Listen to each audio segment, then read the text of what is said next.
Good morning, students. How are you? Today's topic is difference between business, profession and employment. आज बेटा हमारा topic है business, profession और employment का हम डिफरेंस करेंगे। बेटा ये तीनों हमारी इकोनॉमिक एक्टिविटी हैं। इन तीनों इकोनॉमिक एक्टिविटी को हम एक एक करके फिनिश कर चुके हैं। बिजनेस भी कर चुके हैं, प्रोफेशन भी कर चुके हैं, एम्प्लॉयमेंट भी कर चुके हैं। आज हम इनका डिफरेंस करेंगे, टी शेप में डिफरेंस करेंगे। डिफरेंस में बेसिस ऑफ डिफरेंस का फर्स्ट पॉइंट है बिजनेस में starts after completing some legal formalities of needed. ये कह रहे हैं बिजनेस को शुरू करने के लिए जो भी थोड़ी बहुत लीगल फॉर्मेलिटी की हमें ज़रूरत पड़ती है वो थोड़ी बहुत लीगल फॉर्मेलिटी को पूरा करके हम बिजनेस को स्टार्ट कर सकते हैं। वैसे बिजनेस को, और वो भी छोटे मोटे बिजनेस को करने के लिए हमें ज़्यादा लीगल फॉर्मेलिटी की ज़रूरत नहीं पड़ती। फार्मास्यूटिकल कंपनीज के लिए या बेटा केमिकल से रिलेटेड कोई काम करना है या हथियारों से रिलेटेड कोई काम करना है, वहाँ फॉर्मेलिटीज़ ज़्यादा होती हैं। नॉर्मल छोटे मोटे बिजनेस में थोड़ी बहुत लीगल फॉर्मेलिटीज़ होती हैं, उन्हें पूरा करके हम बिजनेस को स्टार्ट कर सकते हैं। प्रोफेशन में starts after getting certified from the institution concern.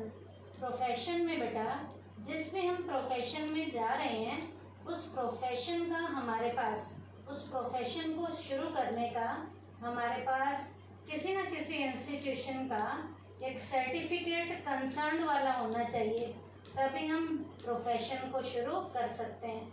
मान लीजिए कोई डॉक्टरी को एज अ प्रोफेशन लेकर चल रहा है तो उसके पास डॉक्टरी की MBBS की डिग्री होनी ज़रूरी है।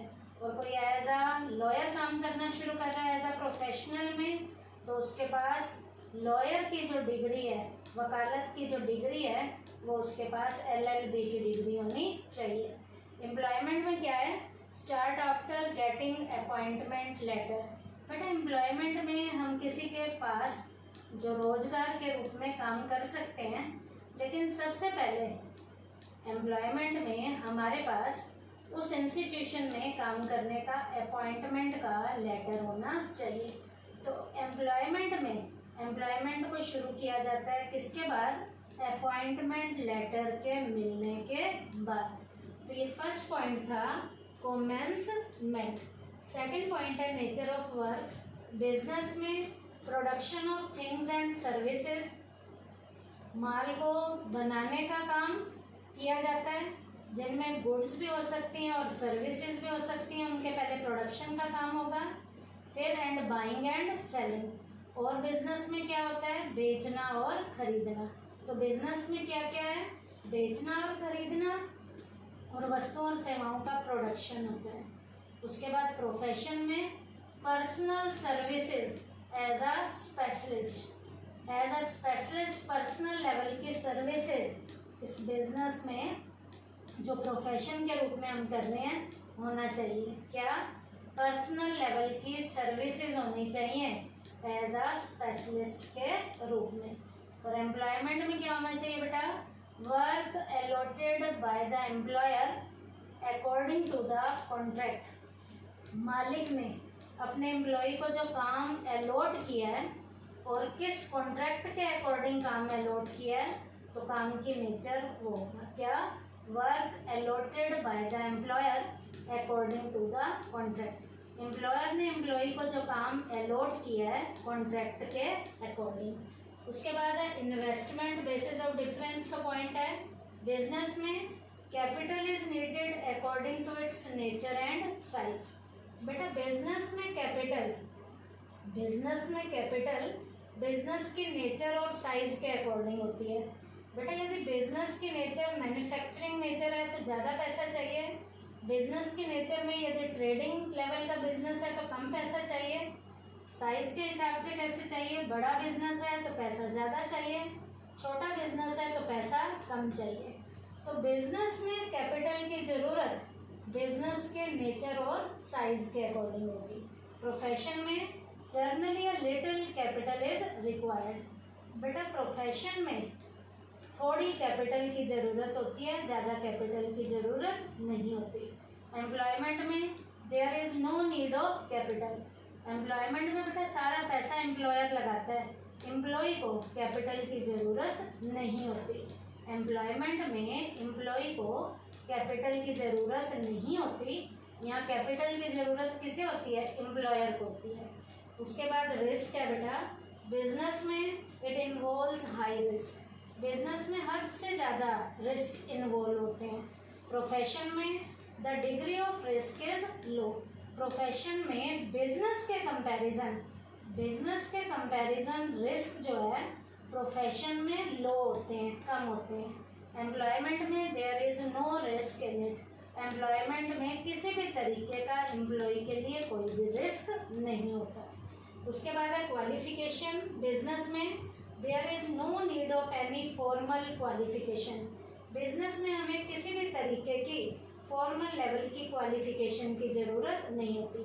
बिजनेस को शुरू करने के लिए हमारे पास किसी डिग्री की ज़रूरत नहीं होती। लेकिन प्रोफेशन में formal qualification is absolutely necessary. बेटा प्रोफेशन में फॉर्मल लेवल की क्वालिफिकेशन की हमें बिल्कुल अच्छे से ज़रूरत होती है। जैसे कोई एज अ डॉक्टर काम कर रहा है तो उसके पास डॉक्टरी की डिग्री होनी ज़रूरी है। कोई एज अ लॉयर काम कर रहा है तो उसके पास LLB की डिग्री होनी चाहिए।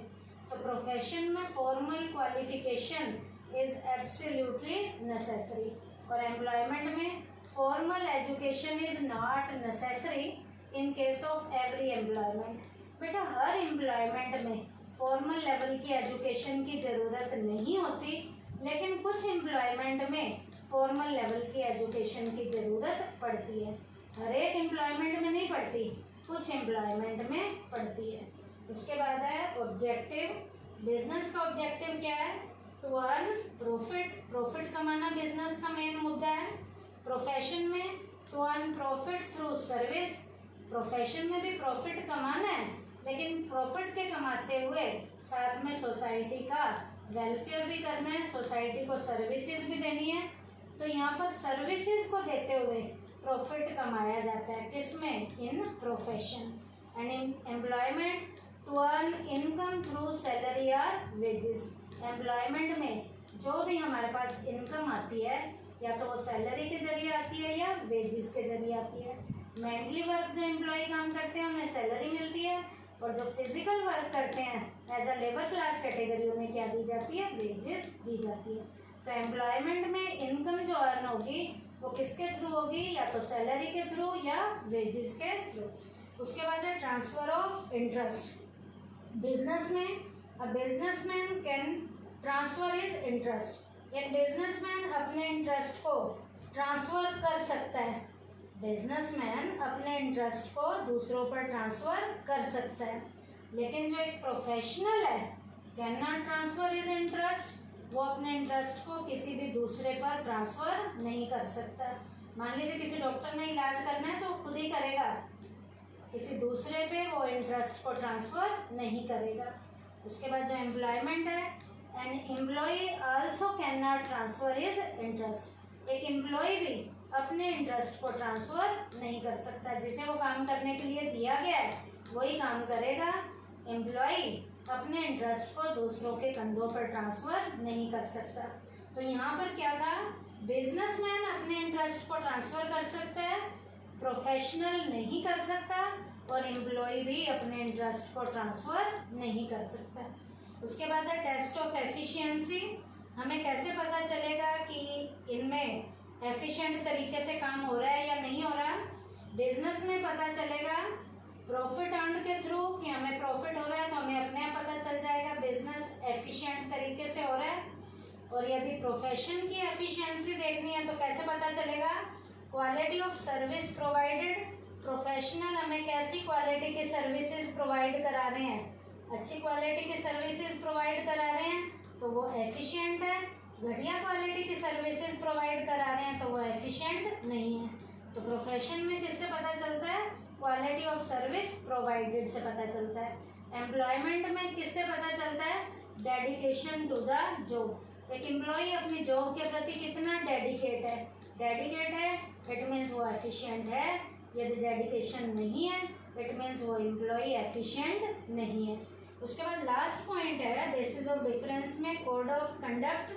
बिजनेस में कोई भी कोड ऑफ कंडक्ट नहीं होता तो क्या लिखेंगे, नो कोड ऑफ कंडक्ट। इसका कोई भी रूल्स और रेगुलेशन नहीं है, कोई भी पॉलिसी नहीं होती, अपनी मर्जी से नियम बनाए जाते हैं और अपनी मर्जी से ही नियमों को फॉलो किया जाता है। तो बिजनेस में no code of conduct, profession में there is code of conduct. Profession में कोड ऑफ कंडक्ट होता है, इनके रिप्रेजेंटेटिव जो एसोसिएशन है उनके रूल्स और रेगुलेशन इन पे अप्लाई होते हैं। डॉक्टर्स पे मेडिकल काउंसिल के होते हैं, लॉयर्स पे बार काउंसिल के जो नियम होते हैं, जो कोड ऑफ कंडक्ट है वो अप्लाई होता है। एम्प्लॉयमेंट में देयर इज कॉन्ट्रैक्ट, यहाँ पर कॉन्ट्रैक्ट होता है instead of code of conduct. यहाँ कोई भी कोड ऑफ कंडक्ट नहीं होता, कोड ऑफ कंडक्ट के बजाय यहाँ क्या होता है, कॉन्ट्रैक्ट होता है, एक एग्रीमेंट होता है। तो ये हमने डिफरेंस किया है इकोनॉमिक एक्टिविटीज़ में बिजनेस, प्रोफेशन और एम्प्लॉयमेंट। बिजनेस, प्रोफेशन और एम्प्लॉयमेंट ये तीनों इकोनॉमिक एक्टिविटीज़ हैं। इकोनॉमिक एक्टिविटीज़ कौन सी होती हैं, जिनका मेन पर्पस प्रॉफिट कमाना होता है, जो मनी से रिलेटेड होती हैं। तो आज हमने इसके डिफरेंस में डिफरेंस बेसिस ऑफ डिफरेंस की हेल्प से किया था। वो पॉइंट क्या क्या थे मैं दोबारा से रिकॉल करवा देती हूँ। पहला कॉमेंसमेंट, दूसरा नेचर ऑफ वर्क, तीसरा इन्वेस्टमेंट, चौथा रिस्क, पांचवा क्वालिफिकेशन, छठा ऑब्जेक्टिव, सातवां transfer of interest, eighth test of efficiency और last 9th code of conduct. तो आज का हमारा टॉपिक इकोनॉमिक एक्टिविटीज़ के डिफरेंस का था, जिसमें बिजनेस, प्रोफेशन और एम्प्लॉयमेंट का हमने डिफरेंस किया। थैंक यू बेटा।